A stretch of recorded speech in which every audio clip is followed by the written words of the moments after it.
নমস্কাৰ, মোৰ আন এটা ভিডিঅ'লৈ আপোনালোকক স্বাগতম জনাইছোঁ। আজি মই আপোনালোকলৈ এটা নতুন ৰেচিপি লৈ আহিছোঁ। আহকচোন, মইনো আজি নতুন ৰেচিপিটো কি আনিছোঁ আপোনালোককো দেখুৱাওঁ। আজি মোৰ ৰেচিপিটোত আছে ভেদাইলতাৰ সৈতে মাছৰ জোল। ব'লক তেতিয়াহ'লে ভিডিঅ'টো আগবাঢ়ো। মইনো আজি ভেদাইলতা আৰু মাছৰ জোল কেনেকৈ ৰান্ধো আপোনালোককো দেখুৱাওঁ। ভেদাইলতা জোল বনাবৰ কাৰণে মই এনেকৈ আলু দুটা কাটি এটা প্ৰেছাৰ কুকাৰত এটা চিটি মৰাই ল'ম। মই ইয়াতে দি দিছোঁ গেছত তুলি, এতিয়া এটা চিটি মাৰি ল'ম। মই ভেদাইলতা পাত ধুনীয়াকৈ ধুই লৈছোঁ, এটা মিক্সিত পেষ্ট বনাই ল'ম।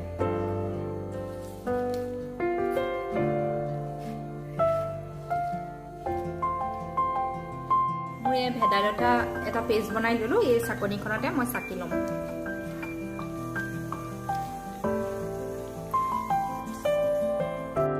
ভেদাইলতা আৰু মাছৰ জোল বনাবৰ কাৰণে এনেকৈ মাছখিনি ভাজি লৈছোঁ।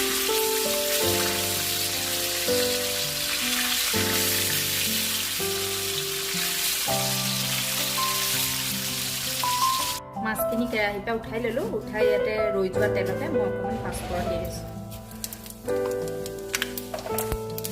ইয়াতে দুটা পিঁয়াজ কাটি দিছোঁ।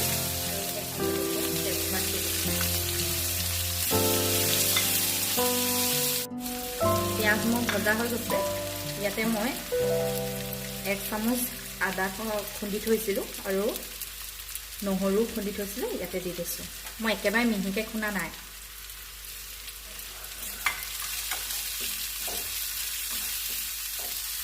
মই এতিয়া নহৰু আৰু আদাৰ কেঁচা গোন্ধ যোৱালৈকে এনেকৈ ভাজি ল'ম। মোৰ পিঁয়াজ নহৰু আদা ভজা হৈ গৈছে। মই এতিয়া সিজাই থোৱা আলুকেইটা ইয়াতে দি দিছোঁ। মই ইয়াতে 1 চামুচ হালধি পাউডাৰ দি দিছোঁ।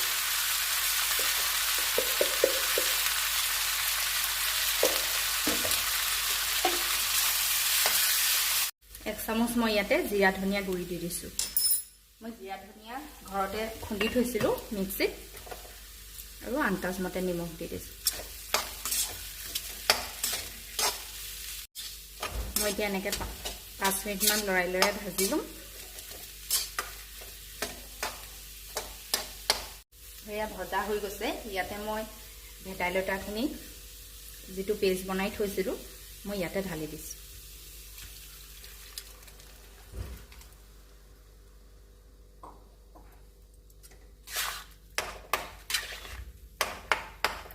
ভেদাইলতা জোল চবেই বনাব জানেই, কিন্তু মইনো কেনেকৈ বনাইছোঁ আপোনালোকক তাকেহে দেখুৱাবলৈ লৈছোঁ।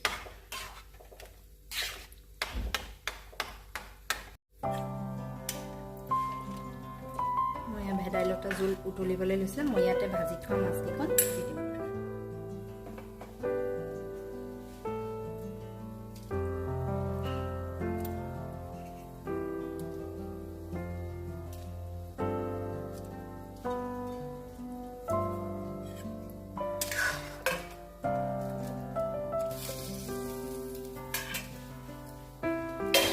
মই এতিয়া 5 মিনিটৰ কাৰণে ঢাকোন মাৰি উতলিবলৈ দিম। মই গেছটো হাই ফ্লেমত দিছোঁ।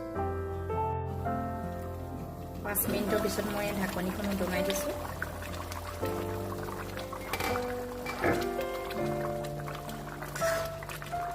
মাছৰ আঞ্জাখন ধুনীয়াকৈ উতলিছে।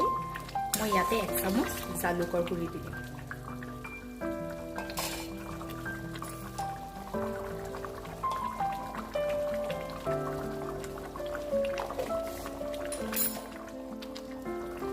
খুব কম মছলা ব্যৱহাৰ কৰি ৰান্ধিছোঁ।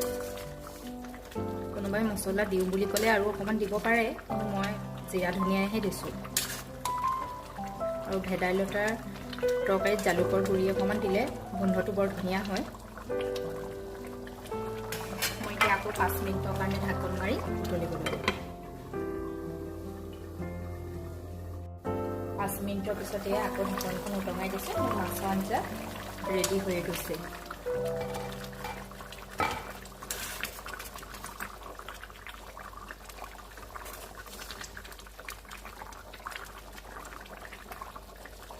ভেদাইলতা জোলৰ লগত জিয়নীয়া মাছ খাবলৈও ভাল।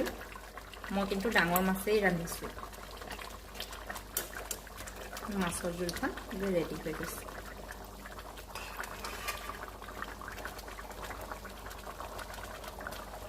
যিসকলে এনেদৰে খোৱা নাই এবাৰ খাই চাবচোন।